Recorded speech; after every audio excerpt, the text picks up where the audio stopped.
With me, I have Carl Lewis, who is losing hair with every passing game of Arsenal. But that's our first game at Turf Moor. Turf Moor. Had fun.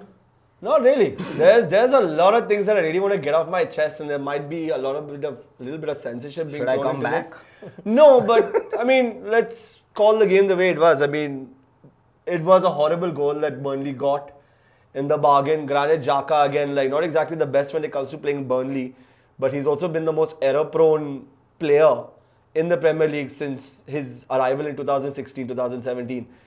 I can't wrap my head around as to why they play him against a team like Burnley, because even in his previous 2 games, I think he was sent off as well. He got red cards. Why do they play him? Period. Not against No, Burnley. he's a guy who, and we've discussed this before, he's a guy who plays decently on most occasions, but then he has that one off day which just ruins all the hard work that he's done before, and it annoys me. And now coming to the most important part of the game, VAR.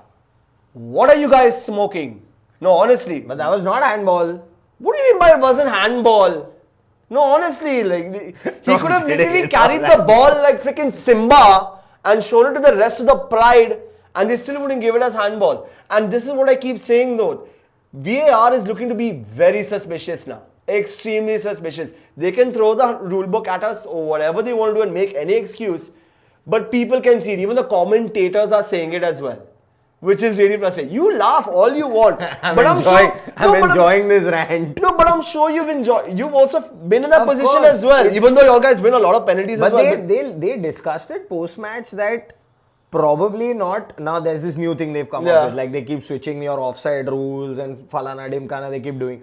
The new thing is it's not clear and obvious. I've been hearing this from the last 7-8 weeks. How was that not clear I and know, I'm obvious? coming You've to seen it. it yourself. Calm your tits. I'm coming to it. I'm saying it's away from his body. Fair distance, debatable. But he's clearly changed the direction of the ball or he's changed the direction of play. Okay. It was a penalty. What I want to understand is what is clear and obvious. Again, this is also a question I throw out to VAR and to those watching at home.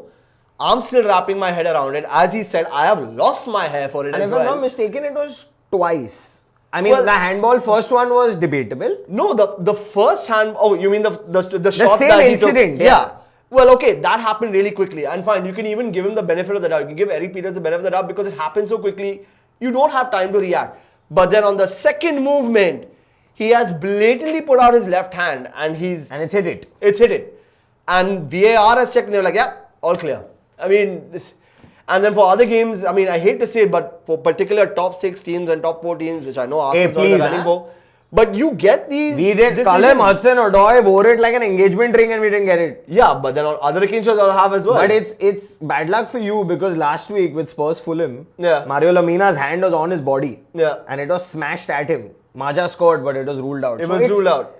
It's Again, not consistent. It is not consistent, and this is the thing where I'm saying VAR is mad suspicious. I'm beginning to feel, and I've been very vocal about this before in the past. Put the benefit of the doubt to the players. Let them make an appeal. Because it really doesn't make sense that you have 4 people sitting in a separate room outside of Turf Moor. They're not even within the vicinity, but they're sitting in a separate area and they are deciding what's a penalty and what's not. I mean, I find that very annoying, very frustrating, and honestly, this was a game we should have won, albeit we made a mistake in also giving them the goal as well. Chris Wood looked shocked as well. Like he was pretty I stoked. still can't wrap my head And fair around it. enough. Also, yeah, taking nothing away from Burnley, towards the end, they had 2 decent chances. But you they had could have so, sealed the like game. apart from the VAR, you had Pepe. I'm still scratching my head Odegaard. as to why Arteta has not started Pepe, because he was starting him consistently and he was performing consistently. And then to put him on a bench against a team like Burnley and put a guy like Xhaka, who's like a bogey guy for the team against Burnley, I'm still wrapping my head around it. But Tactical again, error or I would say didn't it's a take your tactical error. chances? It's a tactical error because I think Pepe is the kind of guy who needs to grow into the game and he needs to start. When you bring him on and through the bench, again, he's someone who still has to find his feet, depending And on he's who he's playing playing. well this season without crowds. There's no pressure. Yeah, and on top of that, like Burnley's a very physical team, so you expect Burnley to take it to a guy like But Nicolas you had Pepe. the lead. You had the lead with Oba, who's he scored Yeah. most goals against them. You had a good chance with Saka. Yeah, So you had the game. It was there for the taking.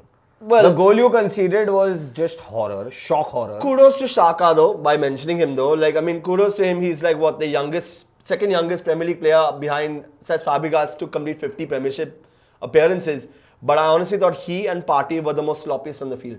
Did you deserve 3 points from this game? Honest answer. I honestly think we did. I felt we were robbed, especially when it came to the Peters incident, because Eric Peters should not be on the pitch. He fouled Lacazette before that. He got a yellow card. Handball or no handball, I mean, if there was given a handball, whether he gives a yellow card, that's a referee's decision. But if it is, from what we know, if it's a blatant handball, you should get a card for it. And he shouldn't be on the pitch. That would be a second yellow card. And then later on, when it hits his shoulder, which the ref has clearly seen and thinking it's a handball, he's given him a red card, but then VAR finally intervenes and they were like, no, it hit his shoulder. Which was fair. VAR did the right thing. I give that to VAR. But then why not the handball? I'm still annoyed. We can go on all bloody day about I was this. just about to say that we're going to take an oxygen break and then we're going to move to our next game. But we will move on to our next game. But trust me, for those watching also at home, you tell me, what does VAR have to do to win over fans and the players?